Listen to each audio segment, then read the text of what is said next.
लाख रुपए व राजकोष में 20,000 अशर्फियां देश के लिए अर्पित, जिससे महाराणा प्रताप ने 12 वर्षों तक अपनी सेना को संगठित किया, सैन्य शक्ति को बढ़ाया और मेवाड़ मातृभूमि को आजाद करवाया।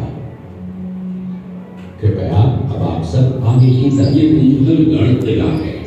इस किले का प्राचीन नाम मच्छिंद्रगढ़ है।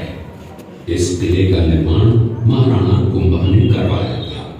इस किले के अंदर 9 मई 1540 ईस्वी में महाराणा प्रताप का जन्म हुआ था। इस किले की ऊंचाई समुद्र तल से 3568 फीट की है। इस किले की दीवार 36 किलोमीटर तक फैली हुई है।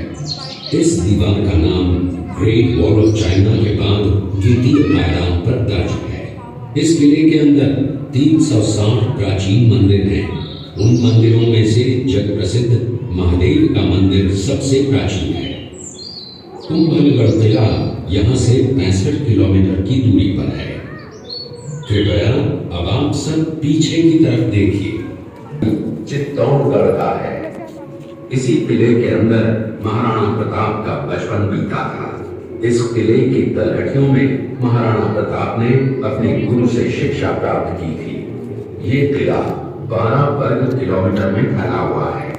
इस किले पर जब भी विदेशी आक्रांताओं ने आक्रमण किया और उस आक्रमण में कोई भी राजा व सैनिक वीर गति को प्राप्त कर लेते तो उनकी पत्नियां वीरांगनाएं अपने सतीत्व की रक्षा करने के लिए जलती हुई अग्नि में कूद प्राणों को त्याग देती थी, जिसे हम जौहर कहते हैं। चित्तौड़गढ़ में 3 मुख्य बड़े जौहर हुए थे। प्रथम जौहर 1303 ईस्वी में रानी पद्मिनी ने 16,000 स्त्रियों वीरांगनाओं के साथ जौहर किया था, सिर्फ अल्लाउद्दीन खिलजी के कारण। दूसरा जौहर 1535 ईस्वी में गुजरात के शासक बहादुर शाह के आक्रमण के कारण रानी कर्मावती ने वीरांगनाओं के साथ किया। और तीसरा जौहर 1568 ईस्वी में जब अकबर ने चित्तौड़गढ़ पर आक्रमण किया, उसी समय रानी फूलकुमारी ने 7,000 वीरांगनाओं के साथ जौहर किया। फिर भी अकबर का मन नहीं भरा और अंत में हजारों आम लोगों का कत्लेआम करवाकर उन्हें मौत के घाट उतारा गया। इस किले में देखने योग्य विजय स्तंभ है, कीर्ति स्तंभ, मीरा मंदिर, जैन मंदिर, कालिका माता मंदिर, भामाशाह हवेली, कुंभाश्याम मंदिर, फतेह प्रकाश महल हैं। ये किला यहाँ से 140 किलोमीटर दूरी पर है। ये देखते हुए सभी अतिथि आगे की तरफ चले। जब वो शेरपुर पहुंचा तब इसका पता कुंवर अमर सिंह को चला, जो महाराणा प्रताप के पुत्र थे। अमर सिंह ने शेरपुर छावनी पर अचानक आक्रमण कर दिया। उस आक्रमण में मुगल सेना में भगदड़ मच गई। मुगल सेना को अपनी छावनियों को छोड़कर भागना पड़ा।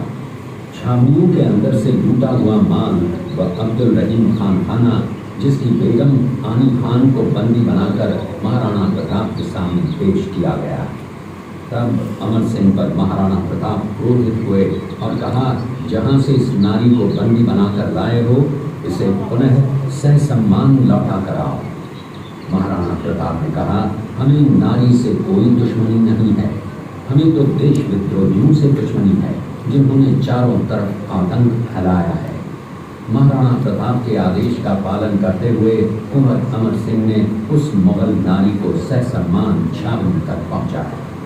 इस प्रकार महाराणा प्रताप ने अपने क्षत्रिय राजपूत धर्म का पालन किया और पराई स्त्रियों को मां, बेटी और बहन का दर्जा दिया।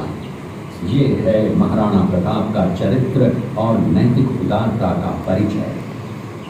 ये देखते हुए सभी अतिथि आगे की तरफ चले। इसी किले के अंदर की ये घटना है। मेवाड़ की एक ऐसी मां थी जिसने अपने पुत्र का बलिदान देकर राजवंश की रक्षा की थी। उस मां का नाम पन्नाधाय था। पन्नाधाय जाति से गुर्जर थी। वो एक राजकुमार की धाई मां थी। दूसरी तरफ हाथ में तलवार लिए खड़ा ये बनवीर सिंह एक दासी पुत्र है। ये कुंवर उदय सिंह की हत्या करके मेवाड़ की राजगद्दी प्राप्त करना चाहता था। एक रात्रि बनवीर सिंह को मौका मिला। वो राजकुमार उदय सिंह के बड़े भाई विक्रमादित्य सिंह की हत्या करके राजमहल की तरफ आगे बढ़ा। इसकी सूचना पन्नाधाय को लग गई।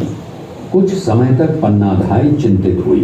तभी पन्नाधाय ने अपने पुत्र चंदन को राजसी कपड़े पहनाकर पलंग पर सुला दिया और उदय सिंह को एक टोकरी के अंदर छिपाकर पत्तों से ढक के महल के बाहर निकालकर गुप्त रास्ते से कुंभलगढ़ भेज दिया।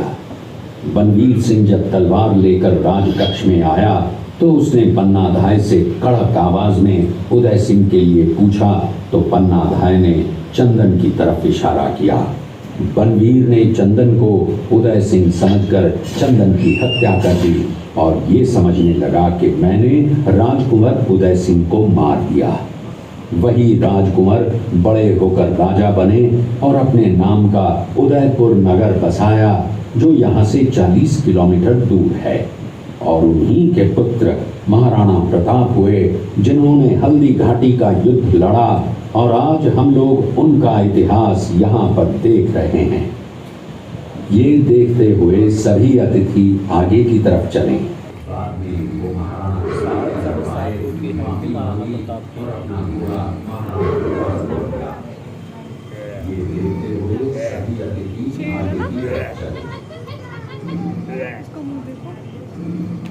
ये घटना